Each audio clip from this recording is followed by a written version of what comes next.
विश्व हिंदू महासंघ के प्रदेश अध्यक्ष भिखारी प्रजापति ने दिया बड़ा बयान।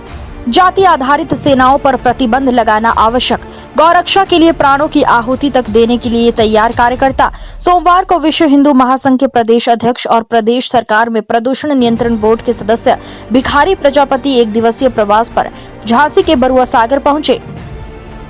नगर के पालिका लॉज में आयोजित एक प्रेस वार्ता में भिखारी प्रजापति ने बड़ा बयान देते हुए बताया कि जाति आधारित सेनाओं संगठनों सहित अन्य पर तत्काल रोक लगाए जाने की आवश्यकता है। प्रदेश की योगी सरकार इस पर बहुत तेजी से कार्य कर रही है और काफी हद तक इस पर अंकुश भी लगाया जा चुका है। प्रेस वार्ता के दौरान गौरक्षा के उत्पीड़न के सवाल पर भिखारी प्रजापति ने कहा कि उनका एक एक कार्यकर्ता गौरक्षा के लिए कार्य कर रहा है। गौरक्षा के लिए विश्व हिंदू महासंघ का साथी अपनी जान की आहुति देने से नहीं हिचकिचाता। एक दिवसीय प्रवास पर आए भिखारी प्रजापति का मंडल अध्यक्ष वीरेंद्र ठाकुर, दीपक त्रिपाठी सहित अन्य ने स्मृति चिन्ह भेंट कर स्वागत किया।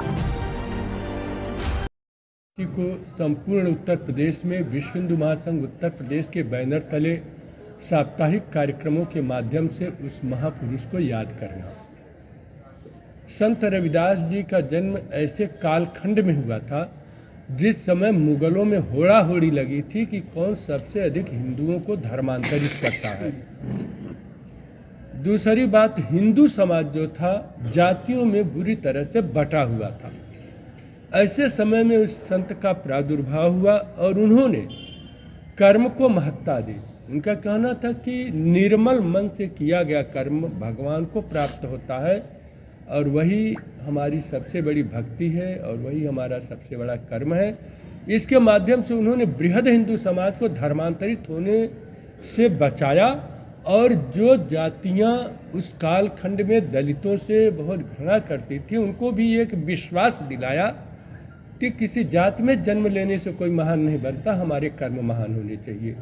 हम गोरक्ष पीठ से योगी आदित्यनाथ जी महाराज जी गोरक्ष पीठाधीश्वर का आशीर्वचन लेकर के संपूर्ण उत्तर प्रदेश में आज कई दिनों से हम चल रहे हैं। हमारे साथ मातृशक्ति के प्रदेश की अध्यक्ष हैं माननीय श्रीमती संतोष मिश्रा जी, श्री वीरेंद्र सिंह ठाकुर जी, दीपक शुक्ला जी, हमारे मंत्रीगण लगातार हमारे साथ चल रहे, दीपक त्रिपाठी जी हैं, राकेश पटेल। 2021 में एक आपका गंगोई में बयान आया था कि जाति के नाम पर सेनाएं नहीं बननी चाहिए, उस पर प्रतिबंध लगना चाहिए, उस पर कितना कारगर हुआ अभी तक? जाति के नाम पर सेनाएं नहीं है, अब पूरा का पूरा प्रतिबंध लग गया। अब जाति के नाम पर सेनाएं नहीं है।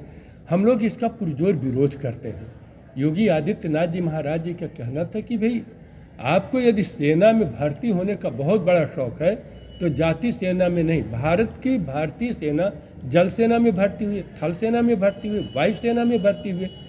महाराज जी के निर्देश पर हम लोगों ने इस मुद्दे को उठाया और ये कारगर सिद्ध हुआ। अब जाति सेनाएं नहीं चल रही। लगातार देखा जाता है बुंदेलखंड में गायों को काटने के लिए, गायों के उत्पीड़न के लिए लगातार घटनाएं सामने आती है जी। तो आपका संगठन इस पर किस तरीके से काम कर रहा है, आगे क्या कोई योजना बनाई है क्या आपने? देखिए, सबसे पहले तो हमारे महाराज जी ने गौ सेवा आयोग की स्थापना की और जो हमारे संगठन के प्रदेश के उपाध्यक्ष हैं माननीय अतुल सिंह जी को उन्होंने उसका डिप्टी चेयरमैन बनाया।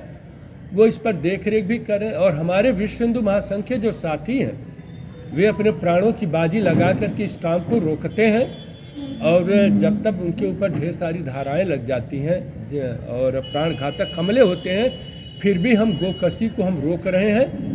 और महाराज जी का कहना कि जो गोकशी करेगा उसे सीधे जेल का रास्ता दिखाया जाएगा।